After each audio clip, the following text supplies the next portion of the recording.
Hello po.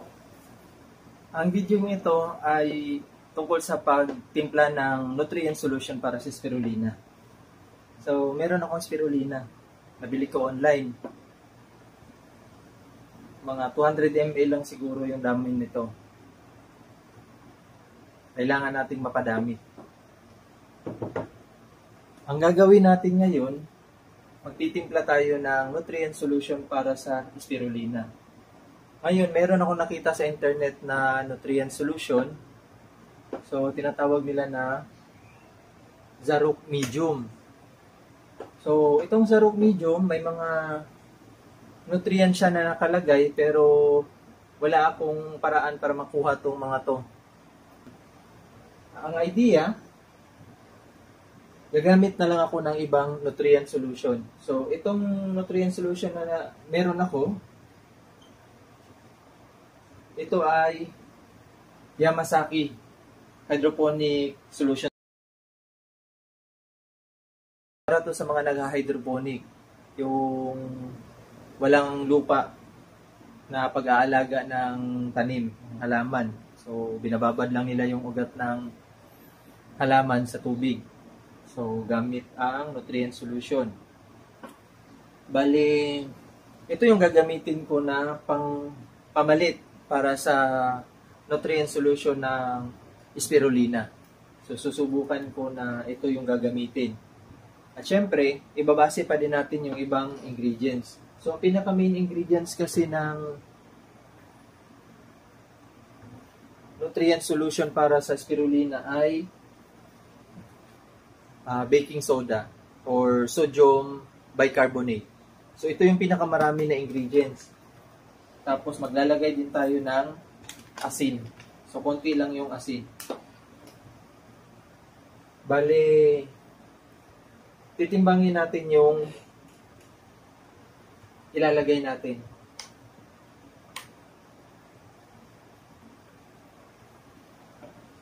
Ipapakita ko sa screen yung ingredients na kailangang ilagay. Pero yung yung ipapakita ko ngayon, yung itong main ingredients.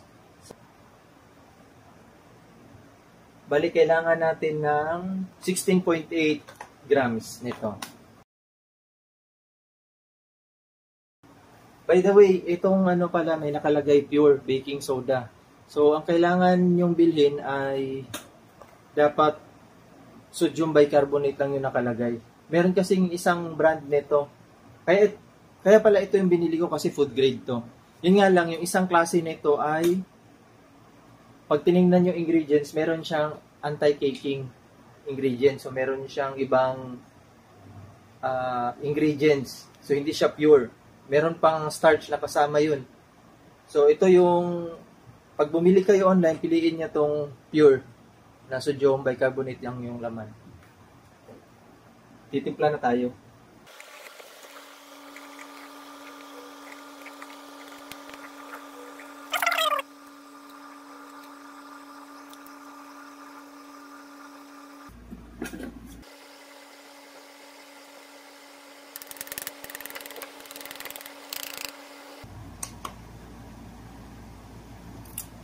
Tapos, bali 1 gram ng salt.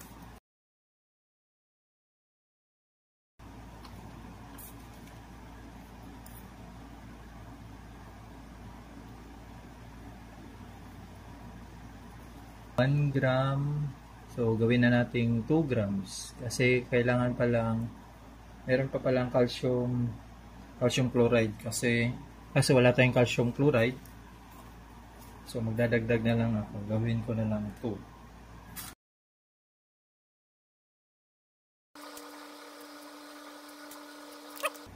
2 grams.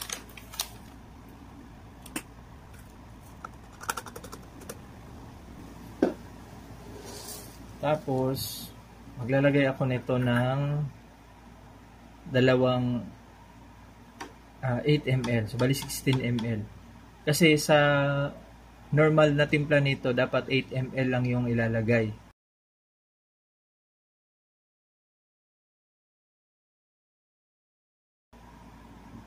Pero kakapusin ako ng micronutrients. So, ang gagawin ko, dodoblehin ko to.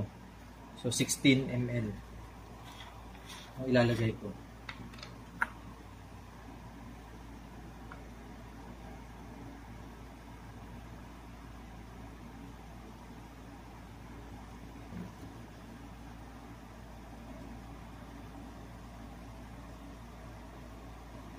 Tapos, dito, kailangan natin ng iron. Kaso, itong timpla na to, nag-precipitate na siya. So, humiwalay na yung Pyros EDTA nito. Pero, gagamitin ko pa din. Ito lang yung available ko eh. So, kalahati lang yung ilalagay ko dito. 4 ml lang.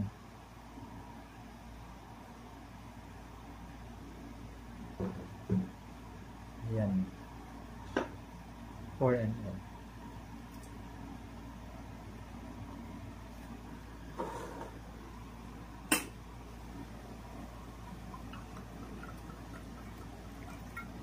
Tsaka itong tubig na to na gamit ko, tubig gripo lang to. Nakatambak lang ng matagal. Para mawala yung chlorine niya. So, ayun.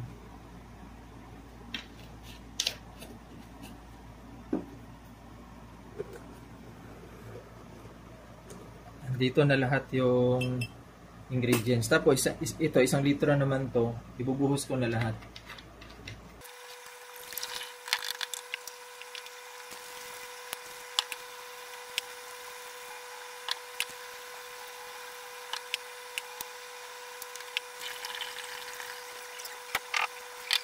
So, since punong-puno itong natimpla ko na nutrient solution para dito sa spirulina, tapos ito ililipat din naman natin dito, hindi na kasya.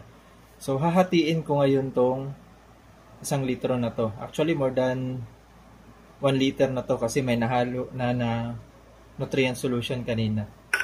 So, hahatiin ko to para ma-distribute ito ngayon sa 2 bote. So, yun, hati na. Ngayon, hahatiin ko din naman tong spirulina.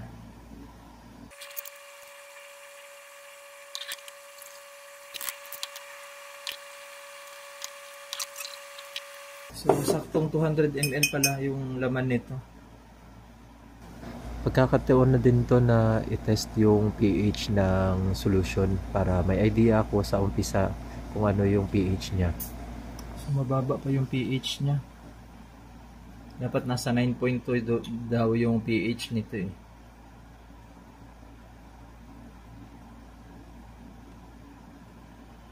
Parang gusto kong dagdagan ah.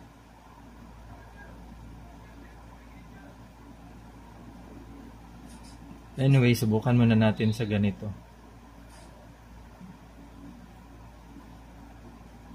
Or how about mas marami yung ilalagay ko sa kabila.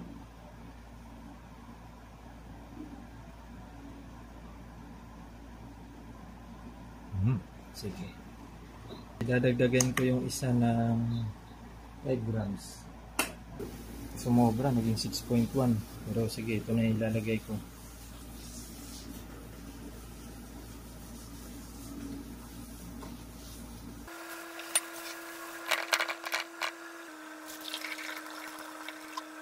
Nasa 8.5 yung pH ng dinagdagan ko ng sodium bicarbonate. Oops. Bumababa. So, ayan. Nasa 8.5, 8.4. So, ganyan yung pH niya. Tapos, check ko naman yung pH sa kabila.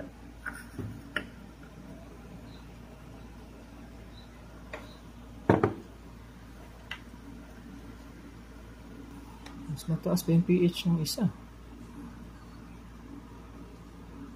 What happened? Anyway, record pa din natin na mas tumaas yung initial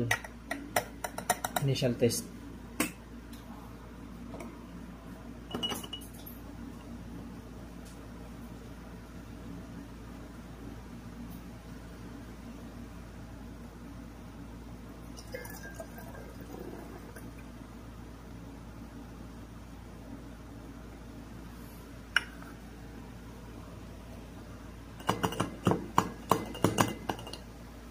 Yun.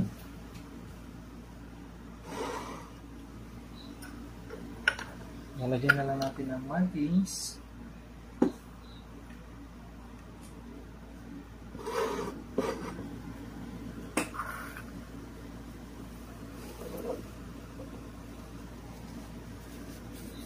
Bali, itong isa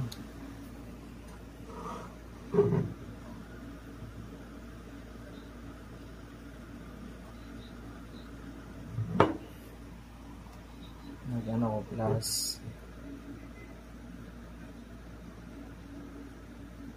6.1 G sodium bicarbonate.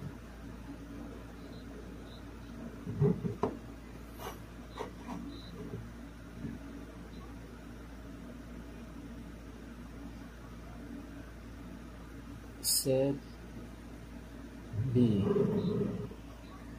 Ito.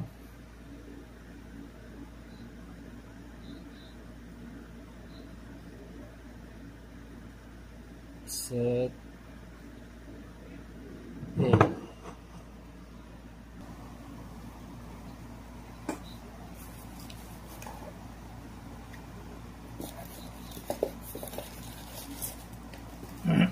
Sana kasya yung eraser. Sana. Kaso parang hindi kasya. Oh, hindi nga kasya.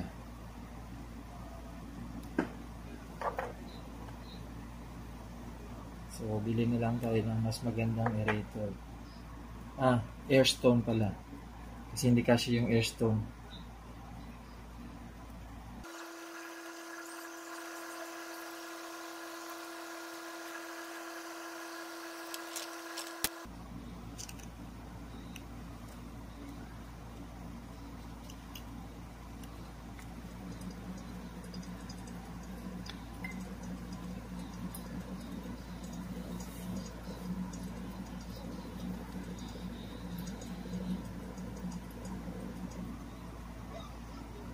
Yun.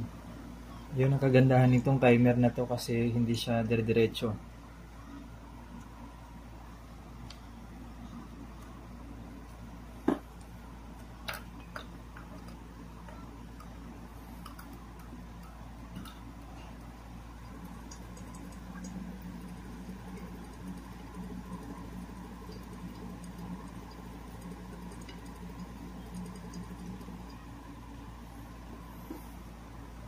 So bukas lalagay ko to sa may araw para makapag-produce na sila ng pagkain nila.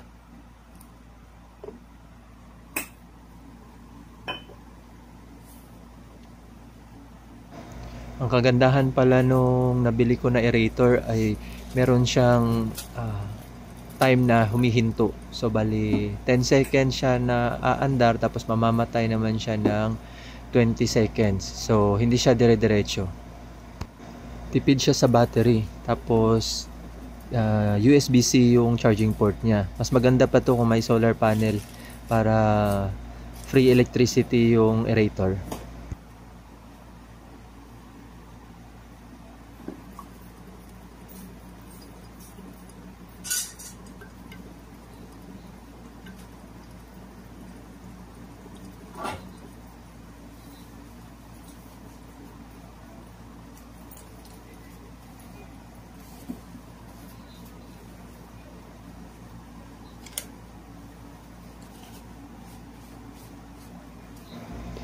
Abangan nyo na lang guys yung mga update nito kasi maghihintay pa ako ng ilang linggo para dumami to. Kung dumami man, sana dumami.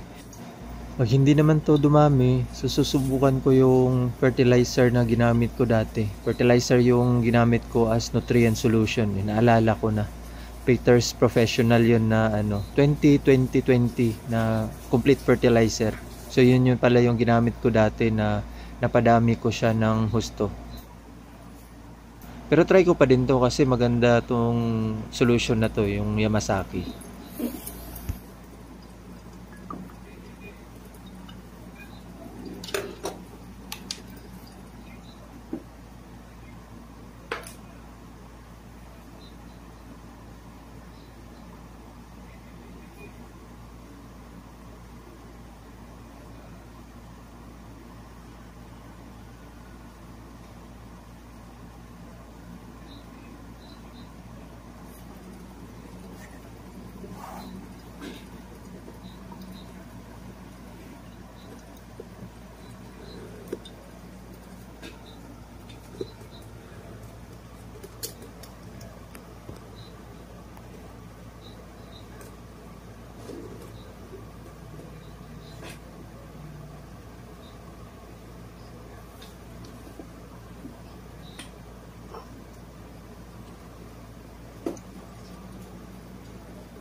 So, ayun po. Maraming salamat sa panonood.